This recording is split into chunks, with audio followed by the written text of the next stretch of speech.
Our 4-H's are history, heroes, heartbreaks, and hopes.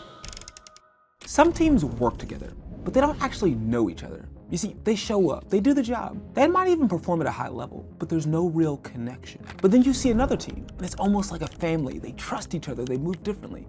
They actually can fight for each other. And most people think that this takes months, maybe even years to build, but the truth is, it doesn't. This can happen in a matter of minutes, not because of some kind of trick, but because of honesty. You see, the problem is that people don't actually want to be known, because being known requires vulnerability, and vulnerability feels like risk. So we stay at surface level. We work next to people instead of actually getting to know them. But today, I'm gonna give you 4 questions. Really, it's just 4 words that if used the right way, can completely change the dynamic of any relationship. Not just your team, but can be your spouse, family member, loved one, or for your students. And I'm also gonna show you why most people get some of these wrong. Because just knowing the questions doesn't mean it's actually gonna work. So let's get into it. Now, if you're wondering where this comes from, I've been a part of many different teams, from state qualifying high school teams to national championship college programs. I've led organizations from conventional forces to special operations. And across all that, I've gotten to see some great leadership, but I've also seen where teams have failed. And I want to help you avoid some of the same mistakes, not only of those organizations, but of my own, so that you know how to actually build the kind of connection without months of waiting, or even years, that you can build it with just 4 simple words: history, hero, heartbreak, and hope. And on the surface, that sounds simple, but this isn't just a team building exercise. This is a shortcut to understanding someone's story. And when you understand that, you can really start building what makes a team work. So first, let's break down the framework. Let's start with history. This is where we're looking at, where does someone come from? What shaped them before they showed up here? Because people don't just start when they join the team. They bring their environment, their upbringing, their experiences with them. And if you don't understand that, you'll misread them. You'll think that someone maybe is quiet, but they're actually just careful. Or you think someone is aggressive, but they're just used to fighting to be heard. History provides you the context, and the context changes how you lead and understands them. The second one is your hero. Who is someone you look up to? Who is someone that they look up to? What shaped the way that you think, or they think, or lead? Because heroes reveal your values. If you can show me someone you respect, I'll show you who you're trying to become. And as a leader, this matters because you need to understand what drives them, what they admire, what are they chasing, what good looks like in their mind. Whoever their heroes are, those are kind of the values that they're gonna expect from their leadership as well.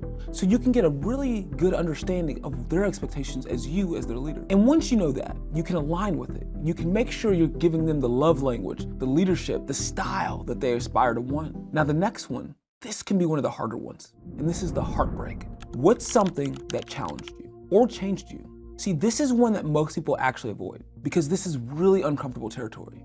But this is actually where trust really begins, because pain is universal. And when someone shares something real, not polished, not surface level, it changes how you see them. You stop seeing a role and you can start seeing a person. And a lot of reactions, we don't understand where things come from and we've never asked about. The heartbreak is this conversation that typically doesn't come up until you're much deeper into a relationship. So by having this one be a part, it allows you to build empathy, it allows you to build understanding, and that can change everything. And last but not least, we have to talk about hope. What are they working towards? What actually matters to them? What actually matters to you? Because hope is direction. If you don't know where someone is trying to go, you can't really lead them there. You don't know what motivates them. You don't know what they care about, and you don't know what they're willing to sacrifice for. But when you do, you're not just managing them, you can actually lead them. Now, this is the part where a lot of people, I think, miss. This doesn't work because you know the question. It requires honesty. You'll notice sometimes I ask the question of you, and sometimes I ask the question of them, because that matters for the context. So let's get into this. Where does this framework actually work, and where does it not? And how do you know the difference, and when and how to practically apply it? And by the way, if you are enjoying this content or you're picking something up about this, please consider subscribing. I hate asking, but the data does show when I ask, it really does mean a lot, especially for a small channel like mine. So if this has been valuable to you, or you just want to help support the channel, commenting, liking, subscribing, all of that does a lot of work. Thanks, but let's get into how this actually works in your life. So this framework is successful because it has the ability of compressing time. What usually takes months, maybe even years to build, can happen in minutes because it allows you to construct a conversation to get at some of those key points that typically don't come up all the time. It built what is called vulnerability-based trust. Not just the conversation of can you do your job, but Do I actually understand you? Now, when this happens, it allows both people in the conversation, both the subordinate and a leader, to stop making assumptions, to stop guessing intent, to stop filling in the gaps with their own bias and perspective. And when you can do this and help a team see each person as an individual, that's actually one of the keys to making it grow stronger and more close-knit. This idea is not new. I didn't come up with it myself. It's actually rooted in leadership work like the 5 dysfunctions of a team, where they understood that the key foundation of any great team is trust. Originally, it started as simple background questions, but over time, leaders realized that the surface level answers don't always build real trust that is needed. So the questions got deeper, and this is where we landed. I actually discovered this exercise from watching football. In the front of the room, and he talks through his history, his history, his heroes, his heartbreaks, and then his hopes. The Cleveland Browns, during their training camp under Kevin Stefanski, implemented the 4H technique. And what they did is they had each player and coach, with only the team internal, present the 4H's. But it was successful not just because they knew the questions, but because they actually understood how to implement it properly. Because this could go very wrong.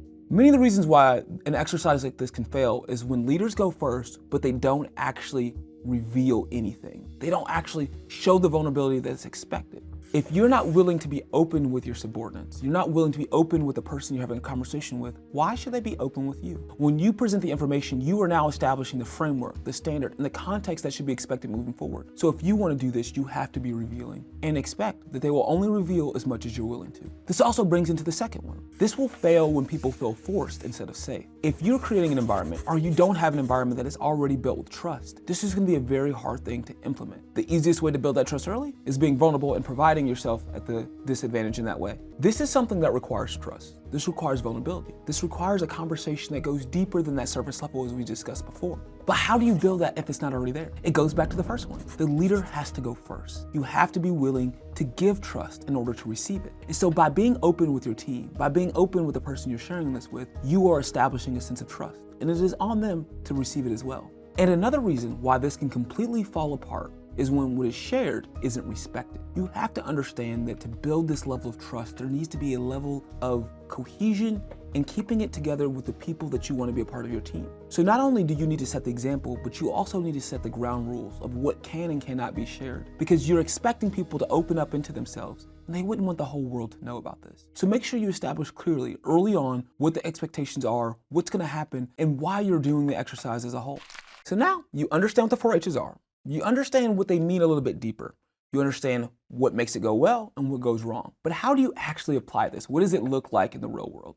So for me, I'll just give you a couple different examples that I think could be successful. For one, I think it works best when you do it one-on-one, even if you are going to do it with a larger team. So say you're a coach. I would start with your team captains. Start with the athletes that you want to know better, because this allows you to get first practice at doing the process, because it is a revealing thing that not everyone's comfortable with. But it also allows you to put those key individuals in certain places who understand and can help build trust with the organization using their own forms of influence as well. The second thing is, when you're actually doing this, you need to go first. You have to set the stage for those who have never done it before. And going first, you have to be open. You need to reveal yourself, because it will only be as successful as you're willing to let it be. The second thing that I think you need to consider is you cannot rush this. Do not have a timeline. You need to have the ability to go deep into these conversations. This is not a checklist.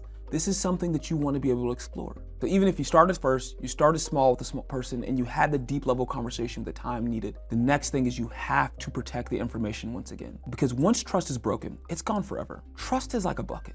You can fill it with drops, but it can be spilled very easily. Make sure that you never do anything that could sacrifice the trust of yourself or the team. A couple ways that I've done this as well is doing it not always in a formal setting. So I've done it in counselings or quarterly reports, but you can also do it in a long bus ride to an event. Or maybe you are traveling together and it's something you have a small conversation about in the airport. Obviously, depending on the scene, depends on how personal people are willing to get, but it is something that you don't always have to have this formal thing where the whole team stands up in front of each other. It can be done at the individual level. Something I've even done with my wife, and we talked more about our histories and our background. This is a great tool, a great exercise that, if applied properly, can build trust with anyone that you interact with. But I will be remiss if I don't mention the very last thing. One of the things that is the key to actually making all of this come together. You must actually listen. If you just go through this list, you provide the information, you kind of like listen to it a little bit, but you don't dig in and pay attention to what is in between the lines. you don't internalize it, and maybe you don't even follow up, then what was the point of doing it in the first place? Listening is the key to not only being a good leader, but also to making this exercise be more than something that happens in a day, but that can have impacts for the future of your organization. Because honestly, leadership isn't about just knowing more, it's about understanding better. And I hope that this video helped you understand a different technique to apply to your team. If you have any questions, any ideas, or anything I can do to help you, please let me know in the comments down below. But until next time, God bless and peace.